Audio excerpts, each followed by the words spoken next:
Bonjour à tous et bienvenue sur la chaîne. Aujourd'hui, ça fait 2 ans presque que on attend tout ce que vous attendez tous, des nouvelles concernant le projet Scan Pyramid. C'est de ce projet que nous allons parler aujourd'hui car il y a du neuf. Il y a du neuf, on se rend compte que la cavité, le Big Void qui avait été trouvé il y a 2 ans serait encore plus gros que ce qu'on avait pensé initialement. Alors le projet Scan Pyramid, je vous le rappelle en quelques mots, qu'est-ce que c'est ?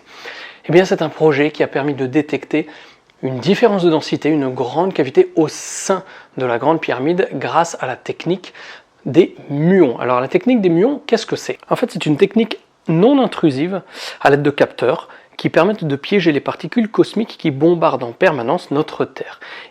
Tout cela, ça permet de livrer une radiographie en profondeur des édifices, notamment au niveau de leur densité. Il y a 2 ans, j'avais déjà traité ce sujet sur la chaîne. Je vous remets éventuellement les liens dans la description pour que vous puissiez reposer les bases. Et à l'époque, c'était Mehdi Tayoubi, un des directeurs, un des responsables des équipes de chercheurs en charge de ce très grand projet, qui est allé un petit peu dans tous les médias pour nous exposer les premières trouvailles. Et depuis fin 2017, on attendait comme ça, on se rongeait le frein par rapport à ces nouvelles découvertes que nous attendions, d'autant plus que, à force d'aller en Égypte de mon côté, notamment, je me souviens très précisément en avril 2018 avec le groupe, nous avions vu les équipes de Scan Pyramid sur la face ouest de la grande pyramide de Gizeh, sur la face ouest de la pyramide de Khéops, en tout cas celle que l'on appelle de Khéops. Donc voilà, il y avait les équipes qui étaient en train de se balader un petit peu partout et on attendait, on se disait qu'effectivement il y a de nouveaux résultats qui vont tomber tôt ou tard. Ça y est, c'est fait, c'est maintenant. Car depuis, en fait, les équipes ont placé de nouveaux pièges à muons un petit peu partout dans la grande pyramide. Au-dessus de la chambre dite du roi, alors là-dessus je ne sais pas si ça a été fait dans, par exemple, la chambre très controversée, la chambre de Campbell, ou si ça a été fait ailleurs, à d'autres endroits des chambres de décharge. Il y en a aussi dans la grande galerie. Alors ça par contre c'est très facile à voir et on l'a vu il y a quelques jours seulement lors de notre dernier voyage en Égypte. De part et d'autre de l'escalier central de la grande galerie, il y a ces coffres en bois cadenassés qui m'avaient attiré l'œil et qui avaient aussi attiré l'œil de certains voyageurs. On a la réponse, ces grands coffres en bois, ils renferment des plaques à muons. Ils ont également poursuivi les mesures avec d'autres dispositifs indépendants qui avaient déjà contribué à la découverte initiale. L'un de ces dispositifs est placé dans les parties basses de la grande pyramide. Là-dessus, je ne sais pas très précisément où est-ce qu'il se situe. Et l'autre dispositif, ce sont 2 télescopes à muons déployés à l'intérieur de la grande galerie. Tous ces dispositifs, ils ont permis de confirmer la présence du Big Void, cette énorme cavité.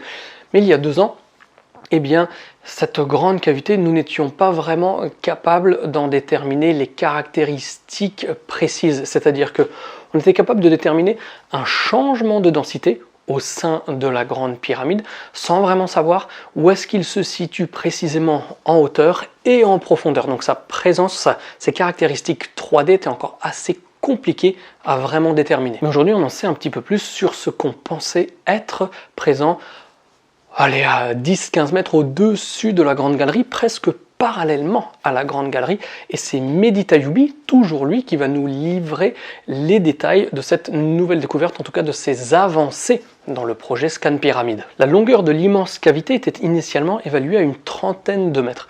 Il s'avère que finalement, sa longueur pourrait être comprise entre 40 et 50 mètres. Le travail des scientifiques maintenant va consister à déterminer s'il s'agit d'un grand vide, une chambre, une autre grande galerie, comme certains l'ont suggéré. En ce qui me concerne, par contre, je pense qu'il y a moins de mystère par rapport à ce Big Void qu'on aimerait peut-être y voir. Alors pourquoi je dis ça ? Parce que la composition, même la structure d'une grande pyramide, l'intérieur d'une pyramide n'est pas comme ce qu'on peut voir à l'extérieur lorsqu'il y a encore un parement, comme c'est le cas sur la pyramide rhomboïdale de Dachour.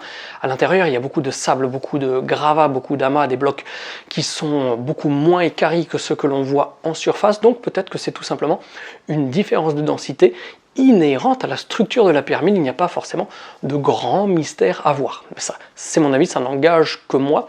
C'est mon côté cartésien et pragmatique, mais on peut évidemment penser à plein d'autres choses, car aujourd'hui les débats sont ouverts et toutes les possibilités, toutes les options, les opportunités d'interprétation demeurent ouvertes. Et d'ailleurs, Mehdi Taïoubi nous le dit lui-même. Mehdi Taïoubi nous dit que ce qu'il souhaite avant tout, c'est observer et reconfirmer les résultats de 2017, depuis de nouveaux points d'observation. Et ces nouveaux points d'observation ont permis de scanner d'autres endroits de la Grande Pyramide, notamment entre le sommet de la Chambre du Roi et le sommet de la pyramide. Et dans cette partie, eh bien, cela a confirmé les résultats de scan pyramide de 2017, il n'y a rien de particulier. Par contre, Mehdi Taïoubi et toutes les équipes franco-japonaises et toutes les autres nationalités qui sont impliquées dans ce projet ont permis de confirmer les résultats initiaux de la présence de ce Big Void. Et comme je l'ai dit il y a quelques instants, ce Big Void, il est beaucoup plus grand que ce qu'on pensait initialement. Et donc on peut se demander finalement, même si je vous l'ai dit, mon avis est un petit peu différent, est-ce que les scientifiques seraient sur le point de découvrir quelque chose d'absolument exceptionnel?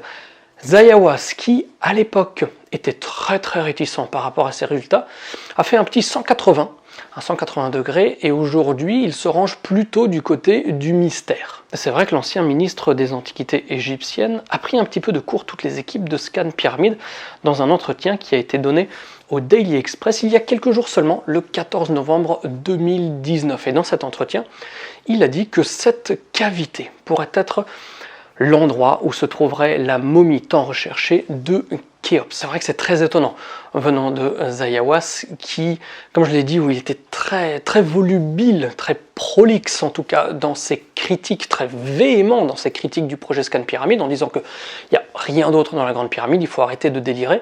Voilà. Il a complètement retourné sa veste pour le plus grand bonheur de certains, mais lorsque l'on met ça à côté de l'ouverture du grand musée égyptien qui est prévu aujourd'hui pour octobre 2020, on verra quand ce sera, quand la réelle ouverture aura lieu, je pense que Zayawas essaye de faire un petit coup de poker marketing pour attirer plus de regards, plus d'oreilles vers ce qui se passe en Égypte. Et peut-être que très prochainement, peut-être qu'il ne faudra pas encore réattendre 2 ans, nous aurons des informations encore complémentaires par rapport à ce projet, car les recherches et les équipes continuent sans cesse de scanner cet incroyable bâtiment de plus de 6 millions de tonnes qui, il est évident, n'a pas encore fini de révéler tous ces mystères et tous ces trésors cachés. Donc que faut-il retenir de cette vidéo et que faut-il retenir de ces nouveaux résultats? Premièrement, la cavité est plus grande que ce qu'on pensait. On pensait 30 mètres, peut-être que finalement elle en atteint 50. Deuxième élément, ça n'est pas terminé, on continue à scanner. Troisième élément, on est persuadé maintenant de sa présence. Alors sa présence par contre, il faut la mettre un tout petit peu en nuance. Est-ce qu'il s'agit d'une grande cavité, de plusieurs petites cavités ou simplement d'une différence de densité inhérente à la structure interne de la Grande Pyramide? Et pour finir, il y a aussi une petite récupération marketing qui est de bonne guerre et qui est plutôt judicieuse pour attirer plus de monde en Égypte de la part des autorités officielles, avec en tête de gondole comme toujours l'Indiana Jones égyptien Zayawas qui suppose que peut-être cette grande cavité pourrait renfermer la momie tant recherchée de Khéops. Donc c'est avec ce petit condensé d'informations qu'on peut conclure cette vidéo d'actualité qu'il me tenait à cœur de partager avec vous, surtout que j'ai vu passer cette petite information lors du dernier voyage en Égypte. Malheureusement, j'étais trop occupé pour vous livrer ce contenu en temps réel, donc quelques jours de décalage, mais c'est pas bien grave. Donc merci d'avoir regardé la vidéo jusqu'au bout. Je croise les doigts, j'espère, on espère tous avoir de nouvelles informations concernant le projet Scan Pyramide le plus rapidement possible, parce que j'aimerais ne pas avoir à attendre 2 années de plus avant de faire une petite mise à jour avec vous sur la chaîne. Et d'ici là, vous savez qu'il faut surtout garder la passion. Ciao ciao!